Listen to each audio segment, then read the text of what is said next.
Lo saludamos y le consultamos, ¿no?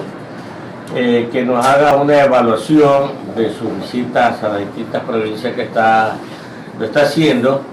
¿Qué cree usted, abogado Bucarán, que dentro de lo que usted ha visto se puede atender prioritariamente a estas poblaciones en materia de carácter social, económico, por qué no decir también educacional y por último cultural? Buenos días, un saludo a todos los oyentes de Radio Huancavilca, perdón. Con la pregunta me desvié. Yo creo que es una obligación de nuestro gobierno inmediatamente posesionados comenzar a corregir todos aquellos errores que por abandono, y yo creo que hasta en una actitud inhumana, este gobierno ha mantenido abandonado a sectores que realmente urge ayudarlos por las situaciones precarias en las que se los mantiene después de por ejemplo, ¿qué sector? Por ejemplo, en el cantón Pedernales, sector Las Chorreras, hay 200 familias, llevan 8 meses viviendo en aquellas carpas chinas que el gobierno ubicó en una montaña hasta ser reubicados. Han pasado 8 meses, miles de millones de dólares, porque la ley de solidaridad ha recaudado aproximadamente 1.200 millones de dólares, que honestamente no se sabe dónde están, porque en Manabí no están. Y estas familias siguen viviendo sin servicios básicos, en medio de lodazales, en carpas, en una insalubridad total, los niños en intemperie, en mosquitos. Y eso realmente molesta porque es una actitud inhumana. Cuando ves las casas que se les están construyendo, que no es que se las van a regalar, sino que se las van a vender, ves unas cajitas de 27 metros cuadrados. ¿Casas de cemento? Casas de caña de 27 metros cuadrados a un valor de $10.000 por vivienda. ¿Quién paga eso? Paga el pueblo. Y cuando tú ves 10.000 metros cuadrados en 27 metros, estamos hablando que el metro cuadrado está alrededor de $400 por una casa de caña. Es realmente deshonesto, inhumano. Y ese es un tema que tenemos que fiscalizarlo con toda la fuerza de la ley, porque no es posible que hayan metido mano de la plata del terremoto, que debió haber sido exclusivamente y en un 100% para atender a las familias afectadas por este desastre. Entonces yo creo que el Ecuador va a enterarse de muchas cosas una vez que este gobierno se vaya, pero creo que este es el tema más sensible que no puede esperar. Ahora, hablando de Pedernales y el resto del país, porque usted ha visitado varias provincias. Bueno, así, en diferentes cantones de la provincia, la situación es similar. La situación es similar en Jama, todavía las ciudades parecen territorios de guerra, con los edificios y viviendas que se cayeron, ni siquiera han puesto una piedra para comenzar a... ¿Usted propone corregir o construir, a ver si es verdad? Mire, lo importante primero es hacer una auditoría, una fiscalización, para saber qué se ha hecho con el dinero. El gobierno no da cuentas a nadie de lo que hace con la plata, solo dice, no, es que aquí se gastaron 1.000, acá 2.000. Pero esa no es la forma, pues, de manejar un país. Y además, tanto dinero que este gobierno ha manejado. Entonces, en los casos en los que se hayan cometido errores de buena voluntad, habrá que corregir. Pero en los casos en los que no se ha hecho nada, que es la gran mayoría de casos, y para eso basta darse una vueltita por Manabí, no solo hacer opinión u opinar cómodamente desde nuestras casas, sino que vale ir a las zonas afectadas y preguntarle al pueblo cómo se sienten 8 meses después del terremoto. Y usted se va a dar cuenta que hay un estado de desazón, de decepción y hasta de enojo con un gobierno que miente, que dice que un poco más ya Manabí está levantado y reconstruido. Y han pasado 8 meses. No es que ha pasado 8 días, ni 80 días. Han pasado 8 meses. Entonces no se puede ser tan insensible con el dolor de un pueblo. Las 7:11 minutos, ya en campaña electoral, ¿cómo lo reciben a usted en Manabí, o lo recibieron en Manabí a usted cuando ofreció que su compañero o compañera de papeleta iba a ser un manabita o una manabita, y ahora pues se decidió por un pequeño? ¿Qué reacción ha habido ahí? Bueno, a ver, primero es un tema que no ha sido mayormente analizado en Manabí, porque han sido conscientes y testigos de que hasta la saciedad nosotros hicimos el intento porque un líder de envergadura en Manabí asumiera esa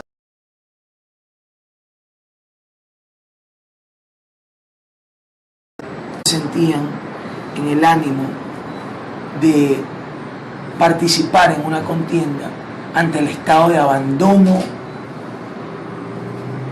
en el que se encuentra la provincia. Entonces ha habido ese entendimiento por parte de la provincia, y realmente que el cariño, el respaldo, y una de las provincias en las que tenemos mayor receptividad con nuestras propuestas es justamente en Manabí, porque han visto la intención de respaldo y solidaridad permanente durante todo el año. Nosotros, previo al terremoto, durante el terremoto y después del terremoto, no hay mes que no hayamos ido a Manabí a estar constatando cuál es la situación, cuáles son las preocupaciones, escuchando al pueblo en las zonas afectadas y constantemente entablando una relación muy cercana en territorio. Nosotros lo hemos mantenido durante más de un año. Nuestra candidatura no es de encuestas, es puerta a puerta. ¿Qué percepción tiene usted cuando saluda a la gente? ¿Dónde usted cree que capta más seguidores, por así decirlo, en la juventud o en las personas mayores? Yo creo que en los sectores pobres, en los sectores más humildes, es donde uno recibe el abrazo más sincero y donde se reconoce mayormente con gratitud la lucha que emprendes a lo largo y ancho del país. Obviamente, con los jóvenes existe una afinidad natural. ¿Se siente abanderado de los jóvenes usted? 100%, porque hablamos un mismo lenguaje, porque nuestras propuestas están muy digeribles para el léxico, para esta nueva generación calificada como los millennials. Y no se trata de que venga un candidato a decir, yo me río cuando leo, es que yo soy millennial. No se trata de eso, no se trata de decir yo soy algo, sino que realmente uno debe con acciones representar a una generación que espera y aspira a cosas distintas, que representa una política diferente, pero no de palabras, sino de acciones. Y nuestra campaña o nuestra propuesta o nuestra candidatura está muy enmarcada en ese ámbito, en esa generación que está cansada de las campañas tradicionales y de las propuestas caducas de los políticos que regularmente estoy enfrentando en esta contienda. Y sin embargo se sienten muy identificados con nuestra candidatura porque hacemos cosas innovadoras acompañados de lo que la tecnología hoy te permite hacer. 7:15 aquí en Huancavelica 8:30 Lenín. Sí, buenos días, abogado Bucarán. Su campaña, o mejor dicho, estos meses previos a la campaña electoral, usted ha recorrido el país para escuchar cuáles son las necesidades de los electores, de la ciudadanía, y en base a ello ir construyendo su propuesta de campaña. Eso ha sido la característica de estos tiempos. ¿Cuál va a ser la característica de su campaña, que empieza ya dentro de unos pocos días, como empieza para todos, desde el 3 de enero? Sí, de acuerdo, Lenin. Efectivamente, durante estos últimos 2 años nosotros hemos estado en la calle escuchando, recabando propuestas para construir propuestas que representen al pueblo y a toda la ciudadanía. Una vez iniciada la campaña, viene otra etapa. Ahora sí, con estas propuestas vamos a pedirle al pueblo la confianza en el voto para poder llevar sus propuestas al gobierno. ¿Cuáles? Por ejemplo, en materia de empleo, hacer y construir una relación muy sólida con la empresa privada para poder generar nuevas plazas de trabajo que nos ayuden a enfrentar la desesperación que viven todos los nichos de la sociedad. Se ahonda entre los ciudadanos de 36 a 65 años el desempleo porque están siendo discriminados por su edad, nadie les da trabajo, y hemos desarrollado un programa de empleos, de nuevos empleos para los ciudadanos de entre 36 a 65 años, un acuerdo público-privado que todas las empresas que los empleen tengan beneficios tributarios, ¿verdad? Porque es un tema urgente de discriminación laboral. Pero también los jóvenes están sufriendo porque no es que no se le da trabajo solo a los adultos y adultos mayores, es que en el Ecuador no hay trabajo.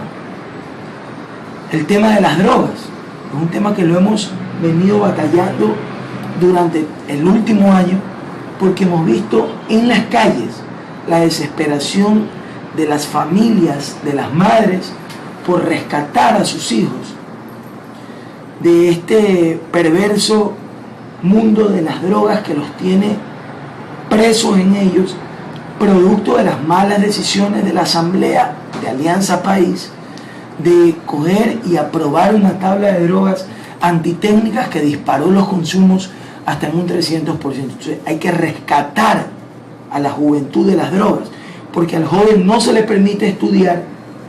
Solo el 25% de los jóvenes están ingresando a las universidades a estudiar lo que sueñan. No se les permite trabajar porque se les exige experiencia laboral para darle un primer trabajo, que no la tienen obviamente porque no han trabajado. Pero sí se les permite drogarse. Entonces hay que rescatar a esos jóvenes, porque no es solo de decir, los jóvenes están en drogas. Bueno, ¿y ahora qué hacemos? Tenemos que construir centros de rehabilitación y de desintoxicación gratuitos para rescatarlos de las drogas y reactivarlos en la sociedad con un empleo que les garantice tener el sustento para ayudar a su familia.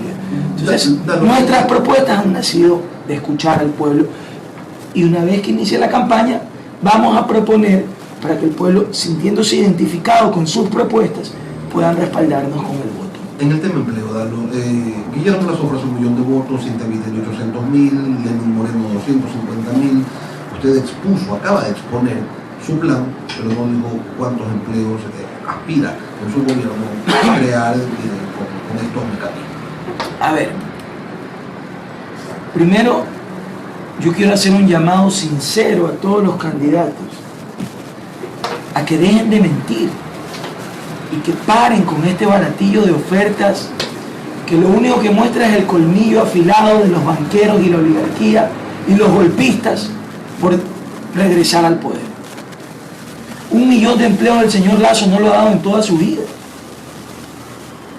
Originó 1 millón de empleos con el feriado bancario, pero en España, no en el Ecuador. Entonces hay que pararle un poquito la mano, y nosotros en eso hemos coincidido con Ramiro. vamos a ofrecer solo lo que podemos cumplir. Hemos hablado de un promedio de no menos de 60.000 empleos por año, porque eso es lo que el gobierno puede realmente proyectar en nuevos empleos. ¿Cuántos dijo? Alrededor de 60.000 por año, que dependen exclusivamente de una acción gubernamental en este acuerdo público-privado. Pero decir 1 millón de empleos de forma irresponsable, solo porque quieres que la banca vuelva a gobernar como lo hiciste con Maguad, en el caso del señor Lazo. Estamos hablando de 20.000 empleos por mes, ¿no? O sea, estamos hablando de 250.000 empleos por año, claro. Alrededor de 20.000 empleos mensuales, que no lo ha hecho en toda su vida. ¿Cómo lo va a hacer? Le preguntan al señor Lazo. Vamos a inyectar 100 millones de dólares. 100 millones de dólares, ¿verdad? 100 millones de dólares, dice, inyectar a la economía. ¿Y por qué no lo hace ahorita? ¿Por qué no trae 100 millones de los que tiene guardados en paraísos fiscales y los inyecta ahorita en la economía y ya crea el 1 millón de empleos? Después sale la candidata del golpismo y dice, vamos a regalar la luz a los pobres. Y yo pregunto, ¿y por qué no regala el agua? Que ya la maneja con Interagua. ¿Por qué la luz que no maneja? ¿Por qué no el agua que ya la manejan? Entonces, mire, mi intención no es agredir ni criticar al ser humano. No, pero hay que contraponer las ofertas. Pero por el amor de Dios, no le mientan más al pueblo. En el caso de Cintia, yo hasta tengo una amistad con ella, tengo una afinidad, una buena relación. Pero por el amor de Dios, que no caiga en la demagogia de la banca y de la oligarquía, de querer engañar al pueblo. Hoy defienden la democracia cuando toda la vida la han violado. En el caso de los social cristianos, en el caso de Paco, utilizaron el uniforme para dar golpes de Estado. Y ahora dice, conmigo volverá la democracia. Por el amor de Dios, que nos dejen de tomar el pelo. Y digamos la verdad, eso es lo que queremos los jóvenes, que se pare con esa actitud demagoga y la palabrería de ofrecer cualquier cosa solo por ganar, porque una cosa es ganar, después hay que cumplir. Y ya que estamos aquí hablando la verdad, muchos son los candidatos que hablan de reducir impuestos y muchos nos preguntamos cómo van a hacer para gobernar el Ecuador desde el 2017 en adelante, con menos impuestos, con una menor recaudación y en medio de una crisis de liquidez. ¿Cuál es su propuesta o su plan de gobierno en ese sentido? A ver, Lenin, nosotros hemos hablado de 4 impuestos, que de inicio se eliminarían 3 de ellos y se reduciría uno de ellos, que es el IVA, con la posibilidad de declarar zonas francas a algunas provincias fronterizas y después de un año ver la factibilidad de ir a un IVA diferenciado de acuerdo a la realidad de cada provincia. Cuando usted se reduce del 14 al 10. Del 14 al 10. Bueno, pero ya para mayo del 2017 va a estar entre el 12. Así dijeron con las salvaguardias y seguimos esperando. Así que creer en el año de salvaguardias que maneja este gobierno es bien complicado. Bueno. Así que en mayo, que nosotros asumimos el poder, reduciríamos el IVA del 14 al 10%. A ver, hemos dicho eliminar salvaguardias, hemos dicho eliminar el 5% del ISD, reduciéndolo al menos al 0.5 para controlar, claro, ¿verdad? Tendría que ser una reducción de la No, y además tendría que ser una reducción, porque hay que seguir controlando la salida de capitales, pues no puedes eliminar del todo ese impuesto. La eliminación del cobro anticipado del impuesto a la renta y la reducción del IVA del 14 al 10%. Entonces quienes me dicen, pero si eliminan las salvaguardas, ¿cómo vas a gobernar? Y yo pregunto, ¿cómo gobernó Correa 8 años sin salvaguardias al 45%? ¿Y cómo gobernó este gobierno sin cobrar el 5% de salida de divisa?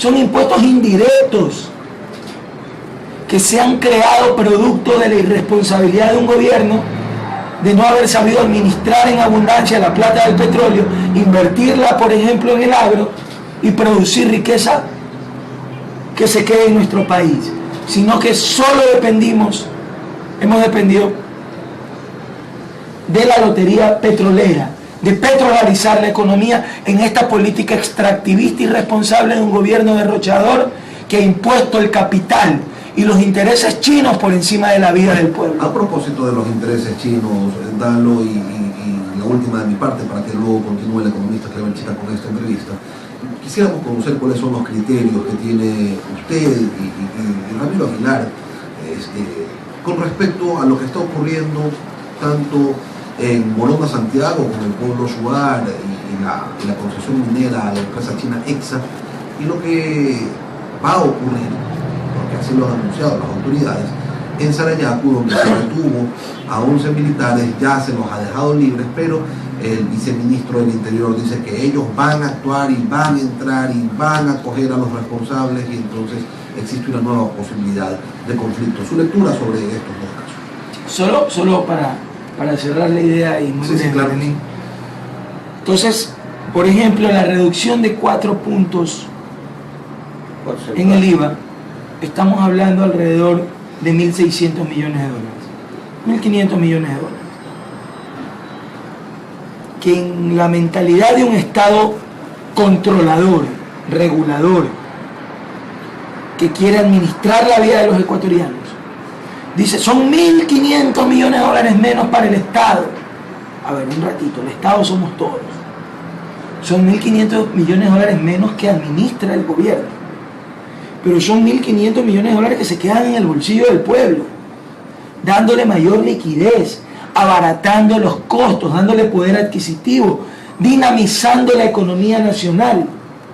Entonces, hay que cambiar el modelo, hay que salir de este Estado obeso que quiere manejar la plata del pueblo e ir a un Estado en el que puedan coexistir en paz lo público y lo privado, y el pueblo invertir con libertad en lo que quiere y no en lo que el gobierno le obliga. Por eso sentimos que la plata no nos alcanza para nada. Lo que está pasando hoy en Morona, Santiago, el gobierno dice no, que es una actitud violenta de los grupos que defienden o que quieren adueñarse de territorios mineros. También es una actitud violenta del gobierno de querer adueñarse de territorios mineros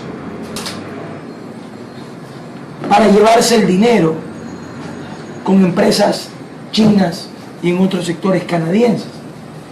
Y lo que hace que se origine esta guerra entre pueblo y pueblo, porque nuestras Fuerzas Armadas y policías también son representantes del pueblo, es precisamente la conducta extractivista, oligárquica de un gobierno que solo le importa la plata y que hace rato le dejó de importar la vida de los ecuatorianos.